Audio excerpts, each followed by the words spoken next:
Welcome back to the deep dive. Today, we've got a really unique stack of source material to get into. It's a fascinating mix, yeah. We have some profound wisdom literature, a psalm, and a gospel story. Right, and we're using all of them as like a single lens to look at one of the biggest contradictions in human experience, really. It really is. It's almost a theological time management problem, if you think about it. Ah, I like that. How so?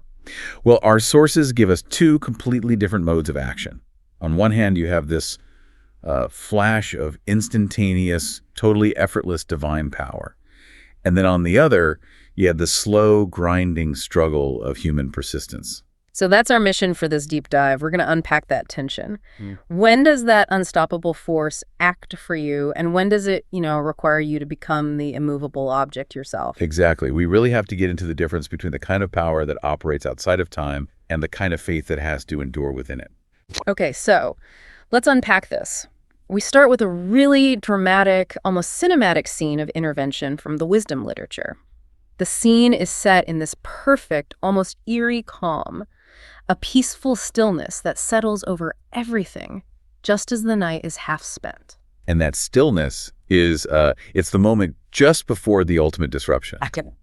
God's action here isn't a slow process. It's not a negotiation. It's described as God's all-powerful word. And it bounds from heaven's royal throne like a fierce warrior. And this isn't just power, it's effortless power. That warrior carries the sharp sword of your inexorable decree. I mean, the description of it filling every place with death, but at the same time still reached to heaven while he stood upon the earth, that just defines the sheer scale of it. It does. It's a localized event, but it has cosmic reach. It's operating in two realms at once. Wow. And that comprehensive power is absolutely key.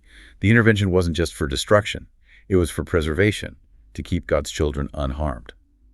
And this is where it gets really interesting. The text says that because of this action, all creation was being made over anew. That's the crucial insight, isn't it? It didn't just tweak things. It fundamentally changed the laws of nature right then and there to guarantee their deliverance. Yes. If you define power as the ability to reshape reality, this is the definition of absolute power. So what did that recreation actually look like on the ground? Well, you see nature itself just bending to the decree. The physical transformation is breathtaking. A cloud overshadows the camp, and out of what was water, dry land emerges. The Red Sea specifically becomes an unimpeded road. An unimpeded road. And the mighty flood turns into a grassy plain. The physical world was just, instantly customized for their escape. And the people who saw this, who crossed that road, how did they react? They ranged about like horses and bounded about like lambs, praising you, O Lord, their deliverer. It's just pure, exuberant joy. Of course. They're reacting to an immediate, total miracle. And this immediate deliverance, this is what the responsorial psalm is all about. It captures this memory. The call is very explicit. Remember the marvels the Lord has done, and to proclaim all his wondrous deeds. So the focus is entirely on recalling the historical evidence of this kind of absolute, overwhelming power. Exactly. And the song confirms the results were practical, too. It talks about striking every firstborn, sure, but also leading the chosen people out, laden with silver and gold, with not a weakling among their tribes. Total victory. Instantly delivered. So this establishes our baseline. God can act now, decisively, dramatically, completely outside of our conception of time. Okay, so if that's the definition of divine power, effortless, instantaneous recreation, then our next source, this parable from the Gospel of Luke, introduces a really different and frankly confusing dynamic. It really does. Why does this divine power that can remake creation in a flash so often require us to struggle and endure? And that is the thematic bridge we have to cross. Yeah. The Gospel reading starts with this instruction for the disciples to pray always without becoming weary. So we shift immediately from that magnificent instantaneous power to the grinding, exhausting reality of human persistence. And the parable gives us these two incredibly vivid, frustrating characters to embody that struggle. First, there's the judge. The text establishes right away that he's ethically bankrupt. A man who neither feared God nor respected any human being. He is the ultimate roadblock. He's driven entirely by his own self-interest, operating outside of any moral code. A complete contrast to the other character. Completely. The widow. She's legally and socially powerless, but she is relentlessly seeking a just decision against her adversary. Her only leverage, her only tool is her ceaseless presence, just showing up again and again. I find the judge's motivation so compellingly cynical. He isn't moved by justice. He's not moved by pity. He finally gives in, not because he has a change of heart, but because, as he says, this widow keeps bothering me. He decides to act lest she finally come and strike me. Right, he's just worn down. He sees her persistence as an escalating threat to his own comfort. So she's basically weaponizing being a nuisance. She is. And the really counterintuitive thing here is that the story doesn't celebrate the judge for, having a moral awakening. It doesn't happen. It just highlights that persistence is a real operational force, even in a corrupt system. The widow is leveraging nuisance value to achieve a righteous end. So the insight here is that persistence itself is a valid mechanism. It works. Exactly. And then Jesus asks the listeners to pay close attention to what the dishonest judge says. The logic is, if the relentless, tiring persistence of a defenseless woman can move a self-interested, unprincipled man to act, what does that tell you about the response of a benevolent father who is fundamentally good and just? It validates the whole tiring, repetitive human act of asking. It legitimizes it, yes. Yeah. But it also gives weight to the exhaustion the widow must have felt. She's the model of faith, but she's clearly tired. Which brings us back to the question. If the warrior word can act instantly, why must our greatest acts of faith involve such deep fatigue? Because the effort is required for us, not for the divine. The persistence is the mechanism by which the human heart stays engaged, stays dependent, and stays focused. It refuses to let the adversary, or just plain hopelessness, win. Okay, so if the widow's leverage works on a bad judge, then the conclusion Jesus draws is meant to be this massive reassurance, right?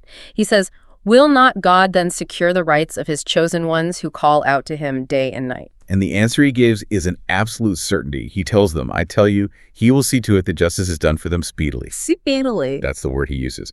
So you get the certainty we need. The outcome is guaranteed.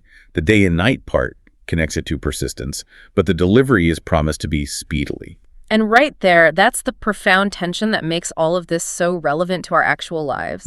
We just heard about the instantaneous justice of the fierce warrior. Now we hear justice will be done speedily. But our own reflection on this notes that God hears every cry, even when answers seem delayed. So how do we, the people living it, reconcile speedily with what can feel like an endless wait? That is the core of the dilemma. The word speedily doesn't necessarily mean instantly, like the Red Sea parting. It means certainly and efficiently, without unnecessary delay.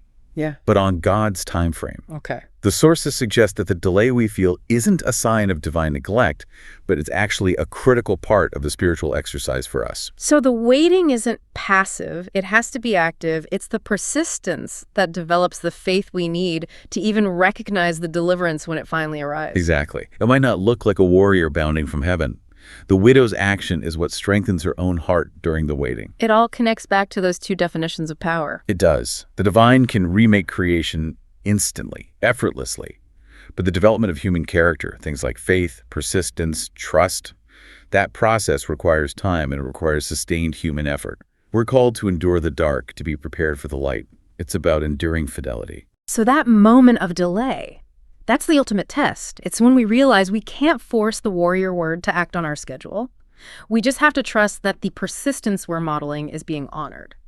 And that struggle brings us right to the gospel's really powerful final question, which forces us to look inward at the cost of that endurance. But when the Son of Man comes, will he find faith on earth? Oh. It elevates the whole thing from a simple request and answer model to a test of conviction. After all the delays, all the unanswered prayers, the seeming silence, will we have quit before that perfect time arrives? So the speed of God's action is certain, but our capacity to maintain conviction through all that difficulty, that's what's actually being measured. Yes. And the very promise of speedily is meant to encourage the endurance that's necessary. And this leads us to the actionable insight from the sources. It poses a question for us. What is one prayer intention I will commit to lifting up faithfully each day? Right. And the purpose isn't to guarantee an immediate answer. It's to strengthen the heart, to learn to pray without ceasing, and to trust that the same power that parted the sea is always working for my good, whether the answer comes in a flash or after years of relentless, faithful asking. So we've really walked through this great duality today. You have the fierce warrior word, acting immediately and effortlessly for preservation, versus the demanding, relentless requirement for human faith and persistent prayer that can push even the most self-interested person to act. It's the difference between divine immediacy and faithful endurance. Which leaves us with a final provocative thought, tying these two conflicting themes together. It does. We heard the promise of justice speedily, but we also know the endurance required for that process is often very long. There's a psalm that advises, wait for the Lord, be strong, and let your heart be steadfast. Wait for the Lord. So the challenge for you listening to this is to reconcile that necessary steadiness, that long, persistent waiting, with the gospel's assurance that justice is nonetheless coming quickly. The waiting isn't for God to change his mind.